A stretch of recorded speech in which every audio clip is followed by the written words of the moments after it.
ఓం అస్మద్గురుభ్యో నమః. ఉల్లాస పల్లవిత పాలిత సప్తలోకీ నిర్వాహ కోరకిత నేమ కటాక్షలీలా శ్రీరంగ హర్మ్యతల మంగళదీపరేఖా శ్రీరంగరాజమహిషీం శ్రియమాశ్రయామః.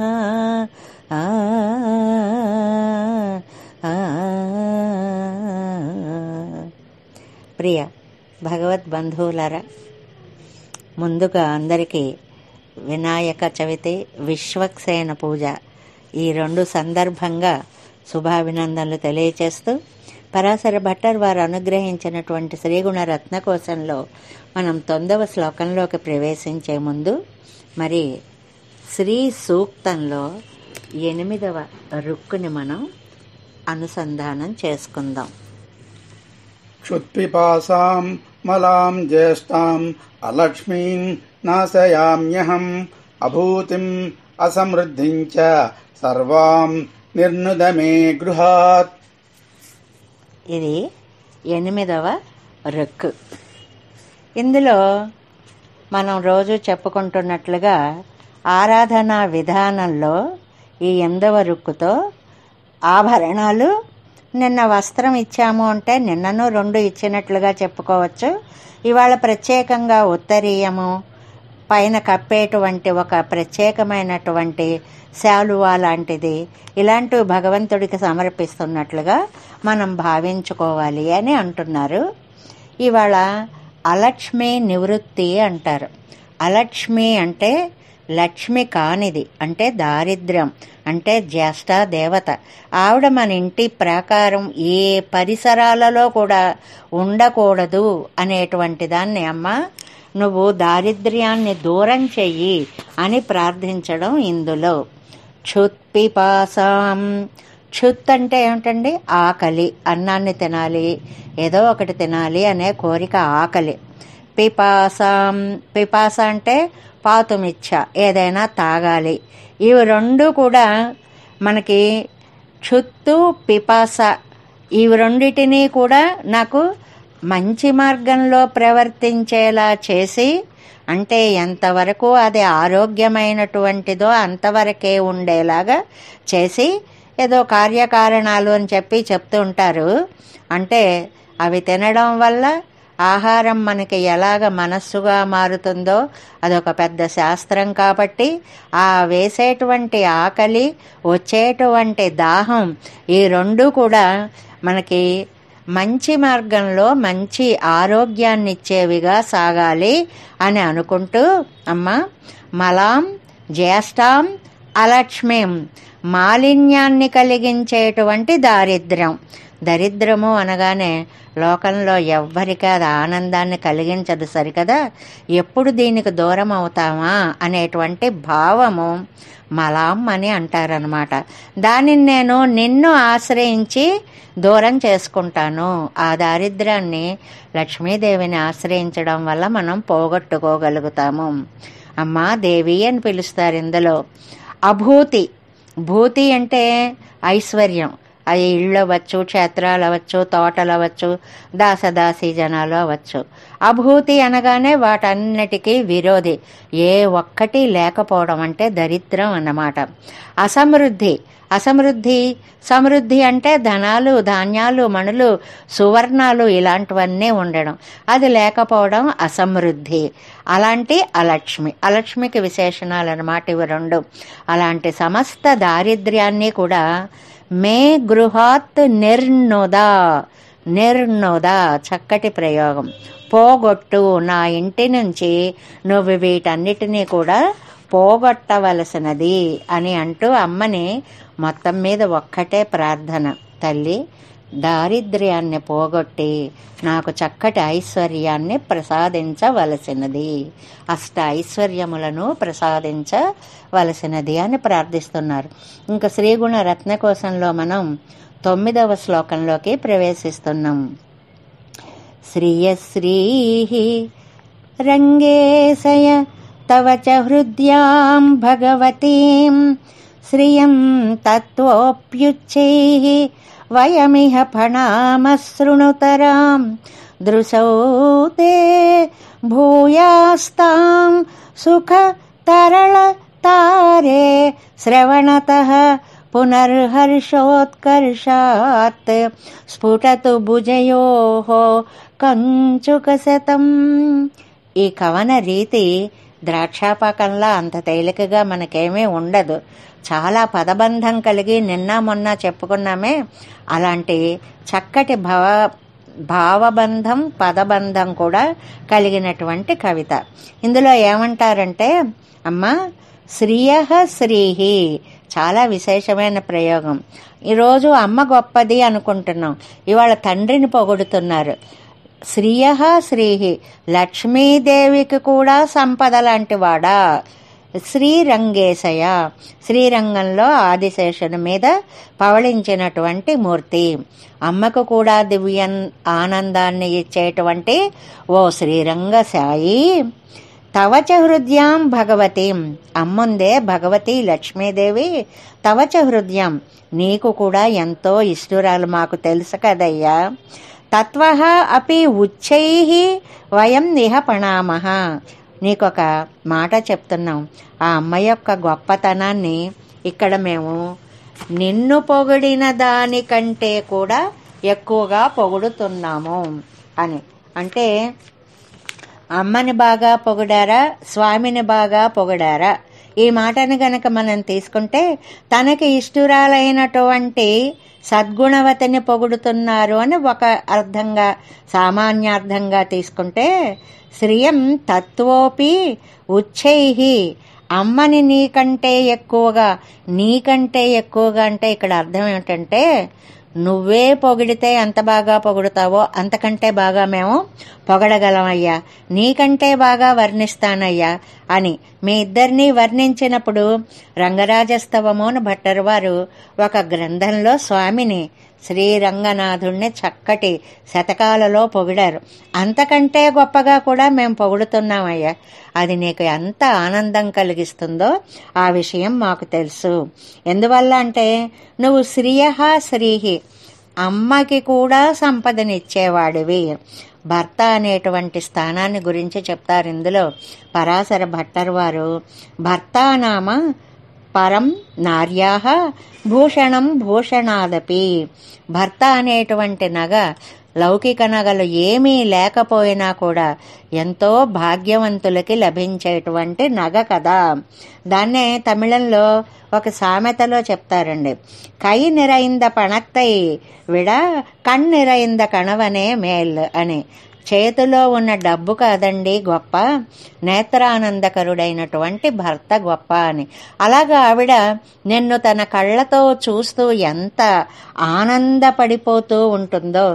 ఎవరు గొప్ప అనేదాన్ని ఏం చెప్పలేం. సంసారంలో అమ్మ నాన్న ఇద్దరికీ కూడా సమప్రాధాన్యమైనటువంటి పరిస్థితి ఉంది.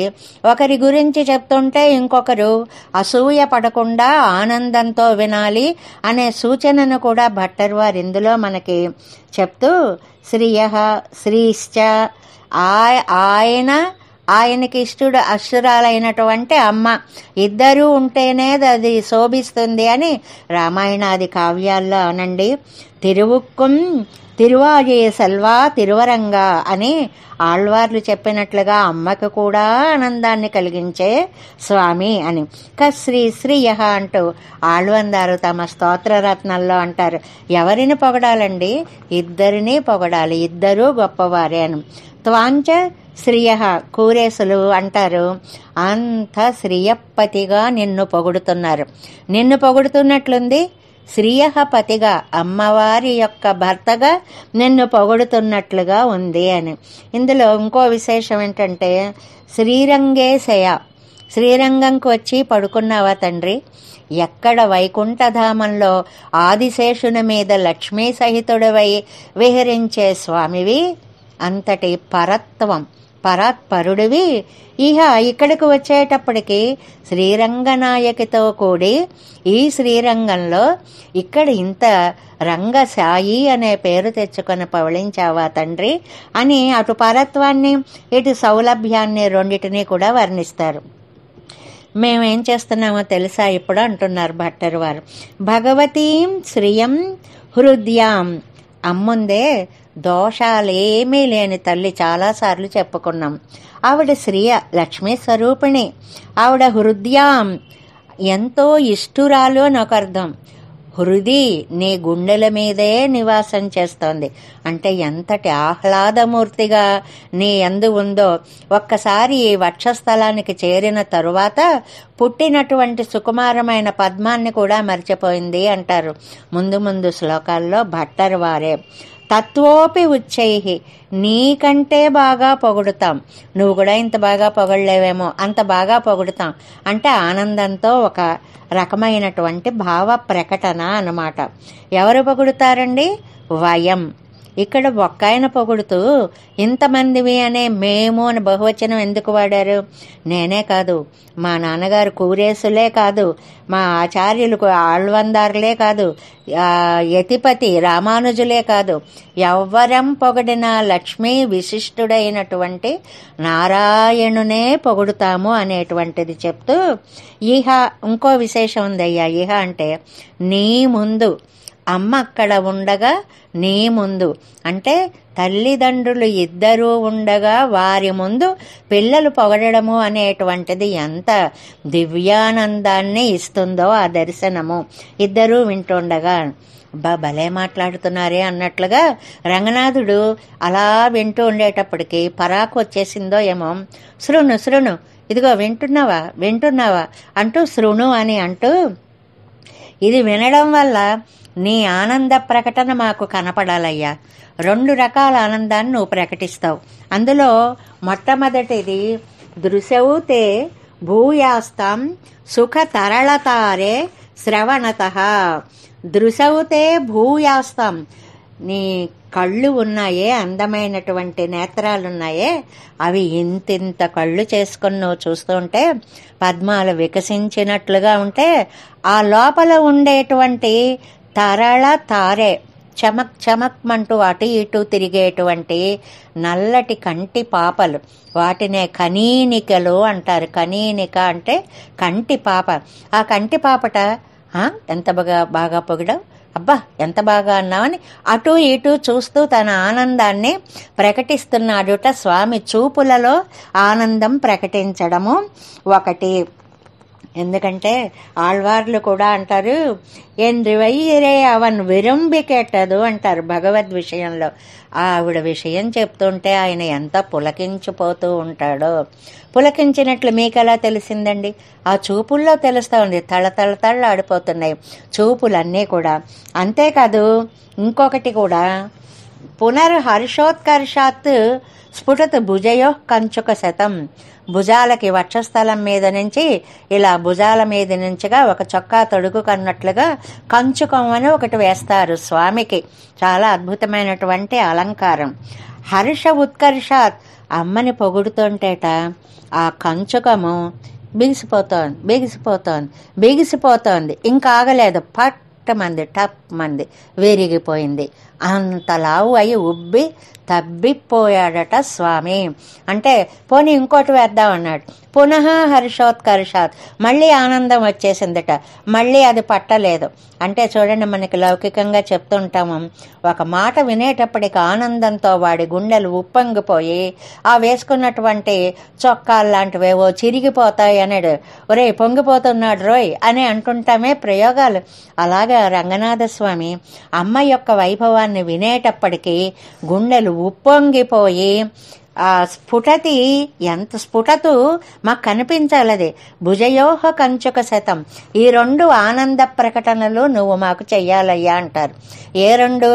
కళ్ళు అటు ఇటు తిప్పుతూ ఉంటాయి. ఇందులో భట్టర్ వారు ఒక అందమైన విషయాన్ని మనకి సందేశాత్మకంగా చెప్తారు.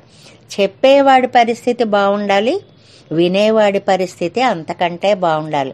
చెప్పేవాడు తాను అనుభవిస్తూ చెప్పాలి, ఆ వినేవాడు తర్వాత తర్వాత తర్వాత ఏమిటి అంటూ ఆ రంగనాథుడు కనీనకలు అటు ఇటు తిప్పినట్లుగా. ఇప్పుడు మనకు చూడండి, లౌకికంగా అనుభవాలు కొన్ని ఉంటాయి. చంటి పిల్లలు వచ్చి ఓ చిన్న కథ చెప్తారు, ఏమీ ఉండదు. అమ్మా బల్లిని చూశానమ్మా అని చెప్పాలని ఆ చంటి పిల్లల భావం.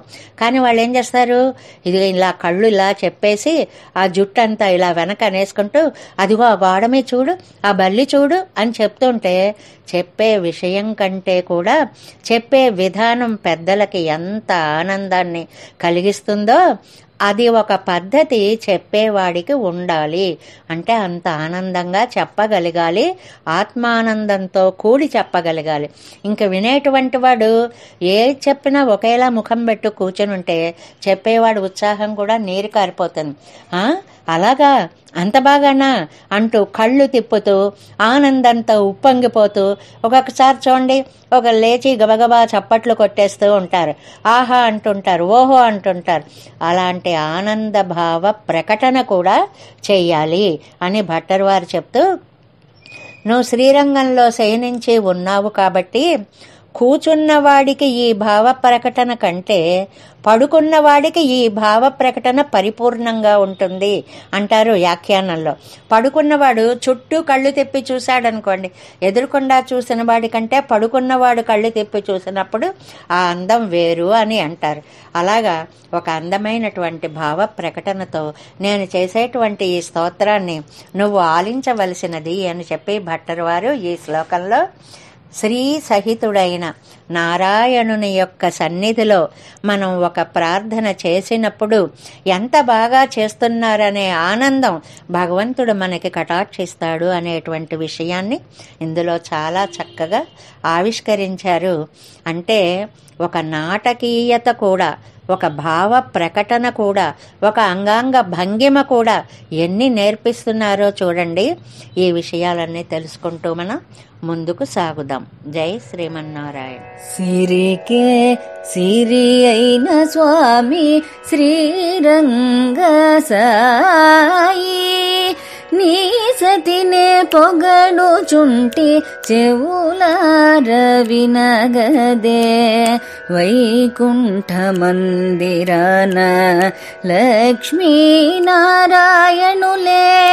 రంగమందు రంగేశరంగనాయకులే. రే సిరికే సిరి అయిన స్వామి శ్రీరంగ సాయి,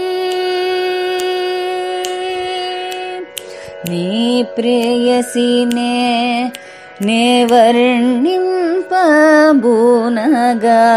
ఇంతింత కనులతో ఆనందింతువే. కనీనికలు భ్రమరములై కను తామరలలో దిరుగా అందము మా మాటల కందనిదేలే. సిరికే సిరి అయిన స్వామి శ్రీరంగ సాయి, నీ హృదయవాసిని నే మనసార కీర్తింపగా పొంగి పొంగిపోదువు. నిన్ను పట్టలేములే నీ భుజముల కవచములే బిగిసి బిగిసి బిగిసి పట పట పట పమనుచు పగులునులే. స్వామి సిరికే సిరి అయిన స్వామి శ్రీరంగ సాయి, నీ సతినే పొగడుచుంటి చెవులార వినగదే. వైకుంఠ మందిరాన లక్ష్మీనారాయణులే రంగమందు రంగేశరంగనాయకులే. రే సిరికే సిరి అయిన స్వామి శ్రీరంగ సాయి.